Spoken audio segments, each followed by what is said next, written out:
All right, let's dive into Exodus chapter 11. The tension between Moses and Pharaoh has hit a boiling point after count 'em, 9 devastating plagues. Now we're at the final showdown, the prophecy of that 10th and final plague. And believe me, this one is going to change everything for both Egypt and Israel. So the chapter kicks off with this line, spoken from God to Moses.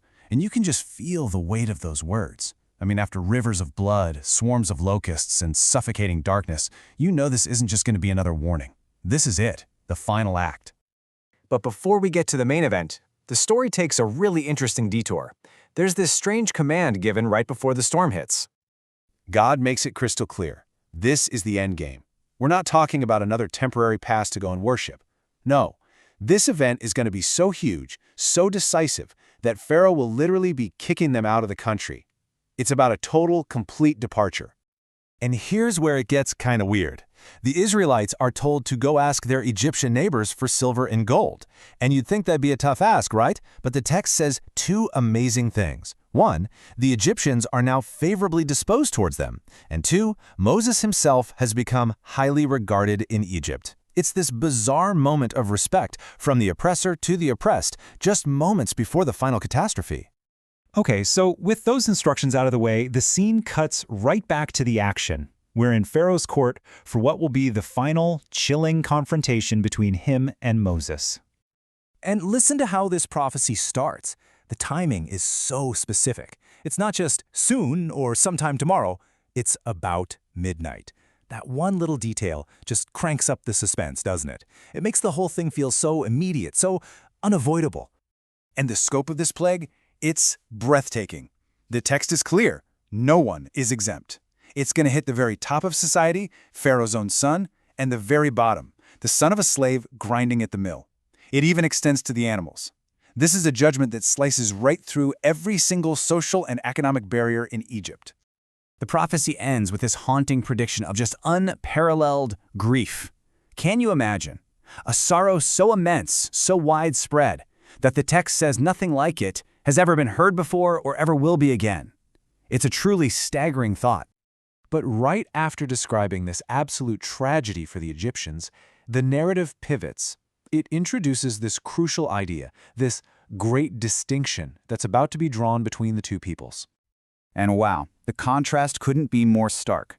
On one side of the street, you have the loudest, most heartbreaking wailing in history.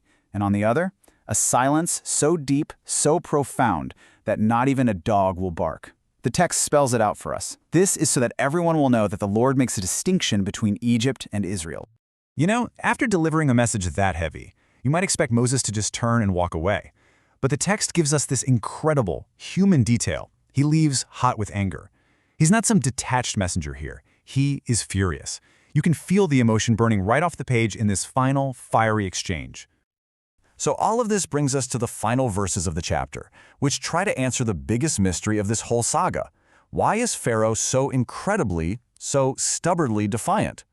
I mean, that's the question we're all asking, right? After everything he's seen, all the power, all the destruction, and now after hearing a prophecy this specific and this awful, why on earth would he still refuse to listen? It just doesn't seem rational. And right there in the last verse, the text gives us its direct and, let's be honest, pretty complex answer. It states it plainly, the Lord hardened Pharaoh's heart. That is the reason given for why he wouldn't let the people go. So what exactly are we meant to understand by that? Well, within the story of Exodus, this hardening of Pharaoh's heart is basically the engine that drives the conflict to its absolute peak. An earlier verse actually explains the purpose. Pharaoh's stubbornness is necessary so that God's wonders can be multiplied, can be fully shown in Egypt. It's all framed as part of a larger divine plan. And that leaves us right here, with this really powerful tension at the heart of the story. It makes you wonder, doesn't it? Is this a story about a stubborn king finally facing the consequences of his own bad choices? Or is it a story about a destiny that was set in motion and fulfilled by a divine will?